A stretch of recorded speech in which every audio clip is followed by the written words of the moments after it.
Welcome back to Sikkim 365 Radio. It's time for our weekly segment with Max Olson of The Athletic. Brought to you by Pioneer Steel and Pipe, where customer service is their main focus. And best in metal, steel, and pipe for large or small projects. With 2 locations in Waco and Bryan. Family owned and operated since 1943. Let's get straight to it. Max Olson with us. Thank you, Max Olson. TheAthletic.com joins us here a little bit earlier today. Max, the college football playoff note that came out yesterday, there was a lot of talk about ESPN, Fox, Big 12, and all that, but that to me was such a big deal. Did that surprise you that they're going to revisit that so quickly? Guys, come on. Yeah, there you go. Thank you very much. It never ends, right? Yeah. It never ends. I mean, off season's never over. No, yeah, it surprised me. I think we've talked plenty of times in my appearances on here about just what is going on with this playoff expansion stuff, and yeah, it surprised me that they're willing to come back to the table here, and you know, it sounds like if they vote for this, like they leave it to the commissioners to figure out what it looks like. I mean, I've always been on the side of liking the 12-team setup that, you know, Bob Bowlesby and others came up with and put out there last year. Maybe things have kind of stabilized a tiny bit that they feel like they can do this now, but I mean, it is interesting that we may be walking into a new format for the playoffs, even as expansion still going on and realignment still going on. Do you think they are serious this time? That's a good way to put it. Hard to guess with these guys. It is, but yeah, no, it sounds like. I don't know. It sounds like the group president that has some say in these things wants to actually get back to the table on it. Obviously, Brett Yormark's a new piece to that puzzle too, and interested in how he kind of fits in here. But look, guys, I think part of this that does matter to people, and all of this is interconnected, is if you are reading all this stuff about how the SEC and the Big Ten are going to be making more money than anybody else. Obviously, part of that is TV deals, but then part of that is you can make money if you have more access to the playoffs. And so if there's more spots, there's more money to be spread around to these other leagues. And I think the cut you're getting off the playoff money is important and something that's something that the Big 12, the Pac-12, the ACC need to care about in terms of, what can we do to maximize that revenue as well. Max, the return of the backyard brawl tonight. A lot of storylines in this one. Pitt lost a lot. West Virginia lost a lot, but both teams also gained a bit in the offseason. Storylines galore and the return of a rivalry. Yep. What are your thoughts on Pitt and Dub V tonight getting underway? Yeah, I love that it's back. I've looked at the schedule, and these guys are going to play 8 of the next 11 seasons, which I think is terrific because, you know, as of today, you guys know, it's like, when are we going to see Bedlam again, right? Like some of these rivalries that are being affected right now, you just don't know when you're going to be able to get them on the plate again. So I'm glad these guys are playing again.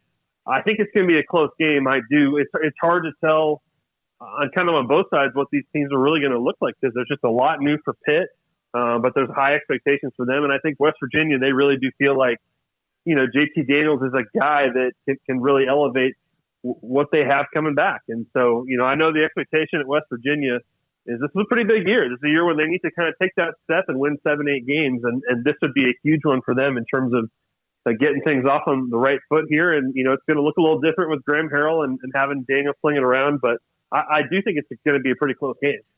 I love rivalries. I love tradition. I do agree with you that there's some that we don't know if they'll play again for a long time, and some have been interrupted, and some might be rejuvenated here very, very soon.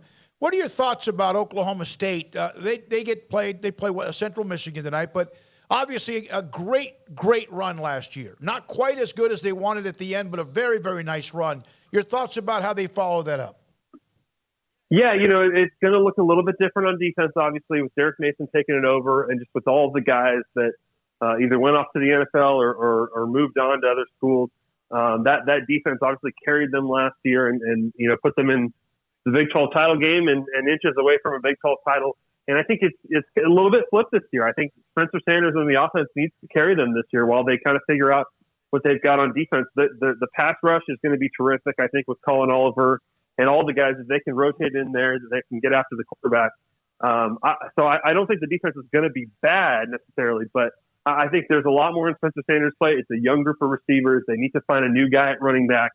And this is going to be a nice first test. They've had some close, kind of struggling kind of games in non-conference play the last 2 years. This is a chance for them for Spencer Sanders to really show he's ready to take a big step in his career this year and be the best quarterback in the Big 12. Max, is there a team in the Big 12 that you have your trouble putting your finger on how they're going to be the most? Yeah, I think that's a good question. I think I'm high on Oklahoma, but I just think they're a little bit funky this year, where it's hard to tell kind of how high the ceiling is and how high the floor is with that team. I think on paper you love the pieces they're working with. I think Brent Venables is going to kind of figure it out with what he's got on defense, but I think that's one. It's hard to pin down. Like, are they a top 10 kind of team, or are they maybe this is more of a top 25 kind of a build it up kind of year one for those guys. I think that there's a couple teams in the Big 12. Like, I think TCU's one for sure, where I think if everything goes right, like, I think they've got a bowl team for sure, and one that could probably pull some good upsets this year. And then if a couple things don't go right with them, then it could be a little bit more turbulent year, just because that's a big change from where they're at with Gary Patterson. And do you have the depth you need? I think there's a bunch of teams in this conference race where you say, like, if just a couple little things go wrong, maybe you don't have a bowl team. But I think TCU's one for sure that if it's all right, like, I really like some of the players they've got, but same thing as OU, you're going to be working through some stuff in year one that you just kind of can't anticipate. Max, I think everybody's treating this as the proper week one, but there were some games last weekend, and one in particular out in Ireland that I know people on this show. I watched that game. Yeah, we're very focused in on your thoughts on Northwestern and Nebraska and how that all unfolded last weekend. Yeah. Have you talked about this one a little bit this week, Smokey? Yeah, just a little bit. I'm numb to it, Max. I'm numb. You're numb to it. I'm numb to it. Yeah. Yeah, I think it was fascinating. I think you saw some good things. You saw some good things offensively in terms of, they imported a lot of new players, and I think they're going to have some playmaking ability and ability to score some points. But the thing is, like, you couldn't have really drawn up a game that would be any worse for Scott Frost than that. I mean, honestly, just all the things, whether it's the onside kick, whether it's that they were just, kind of manhandled there in the fourth quarter and the third quarter late in that game by a much more physical team that just knew how to run the ball and handle them. The comments he made after the game and since then, just all the people that, the thousands and thousands of fans that traveled to Dublin and have that heartbreak, and a game that ends the same way as a lot of games last year, even though you changed all these pieces and changed the quarterback and everything. So it's I've just noticed this week, I think people are a lot more clear-eyed on Scott Frost and feeling like if you were a pro Frost guy and you felt like he's going to figure it out, I'm not sure you saw a lot of evidence in this first game that told you that anything's any different. No, everything that has been a problem for 5 years showed up in some way in that game. Should there be a bet, Matt, how many days after October 1st Scott Frost still has that job? They've got. If you look at the schedule, they've got a game against Purdue, and we're going to see Purdue tonight. We're going to see how good they are. I think that's probably a loss if you're just looking at Nebraska right now. But they've got a bye week after they play Purdue, and that would probably be the moment, depending on the record at that point, when you're probably starting to hear some of those conversations. But yeah, they've got 2 easy games to rally here a little bit, and the OU game will be huge. But I think you've seen that just that one game, man. A lot of people turned on Scott Frost around here. All right, I know you got to go. Best game of the weekend: Oregon at Georgia, Notre Dame at Ohio State, Cincinnati at Arkansas, Utah at Florida, and maybe even Houston at UTSA. Yeah, I love it.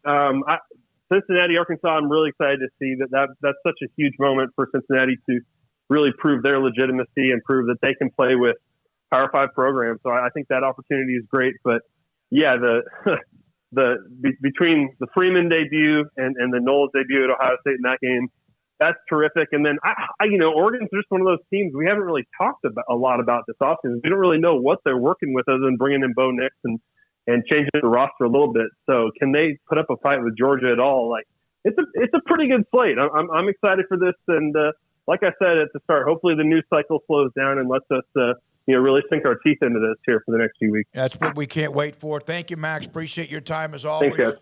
And coming on with us a little bit early, Max Olson, theathletic.com. And right, we have discussed Oregon. We've had James Crepea on.